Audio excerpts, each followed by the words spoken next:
అంటే ఇక్కడ స్వాతి శ్వేత మేఘన మణి అందరూ అందరు పెట్టచ్చు. ఇక అది అది ఇది గుండు కుట్టుకుంటారు సార్.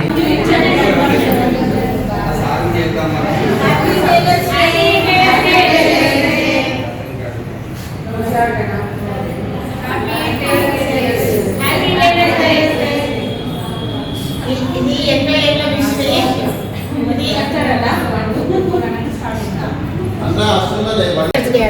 Happy tailors day. అమ్మ హ్యాపీ టైలర్స్ డే అమ్మ మాకు స్ఫూర్తిదాయకము. మాలాంటి వందల మంది మహిళల్ని ఎంతో మందిని అమ్మ ఇక్కడ స్ఫూర్తినిస్తూ మా వెన్నంటే ఉంటూ మీ వెనకాల నేనున్నాను, మీరు చెయ్యండి అంటూ మాకు ప్రతిరోజు ప్రతినిత్యం మాకు కాల్ చేస్తూ కూడా చెప్తూ ఉంటుంది. మాకు ఉపాధిని కల్పిస్తుంది. యూనిఫామ్స్ కుట్టడంలోనూ అల్లికలు, టైలరింగ్ ఇలాంటివన్నీ మాకు అమ్మ నేర్పిస్తుంది. గవర్నమెంట్ జూట్ బ్యాగ్స్, గవర్నమెంట్ సంస్థల ద్వారా ఎన్నో ప్రోగ్రామ్స్ తీసుకొస్తే ఉన్నాయి ఎలా చేసుకోండి అంటూ కూడా మాకు ఒక అమ్మలాగా చూసుకుంటుంది. అమ్మ ఇంకా ఎన్నో సంవత్సరాలు సంతోషంగా ఉండాలని ఈ టైలర్ల సందర్భంగా ఆయురారోగ్యం ప్రసాదించాలి. మాలాంటి వాళ్ళని ఎంతో మంది వేల మంది తయారు చేయాలని మనస్ఫూర్తిగా కోరుకుంటున్నాము. అమ్మ ధన్యవాదాలు.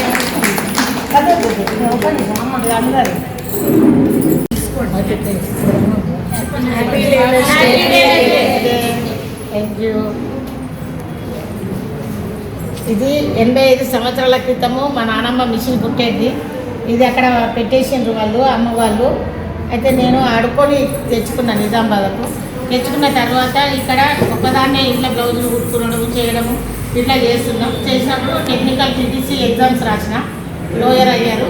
తర్వాత నాకు 2003లో నేను ఒక సొసైటీ స్థాపించిన. జాబ్ రాలేదు కదా ఎందుకని, ఇలా జాబ్ రాకుండా కూడా మనము కొంతమందికి ఉపాధి ఇవ్వచ్చు అన్న ఉద్దేశంతో నేను అన్ని కుట్లు, ఎంబ్రాయిడరీ, టైలరింగ్, పెయింటింగు ఇన్ని నేర్చుకున్నా. వృధా కావద్దని నేను ఇన్స్టిట్యూట్ ఓపెన్ చేసిన తర్వాత కొన్ని వందల మందికి ట్రైనింగ్లు ఇచ్చుకుంటూ కొన్ని ప్రభుత్వం ద్వారా కొన్ని ఇచ్చిన, కొన్ని సొంతంగా కూడా నేను ఇచ్చిన. నెహ్రూ కేంద్రము, మీ డిఆర్డిఏ, మెట్మా నుండి ఇట్లా చేసుకుంటూ ఇంతమందిని టైలరింగ్ చేసిన.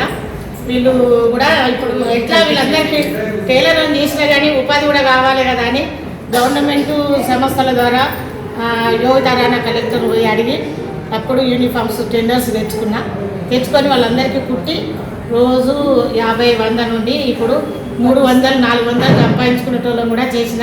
వీళ్ళందరూ నాకు ఎన్ని టైంలో బట్టలు కుట్టిస్తున్నారు, నేను ఆర్డర్స్ తెచ్చుకుంటున్నా, జరుగుతున్నాయి ఇట్లా.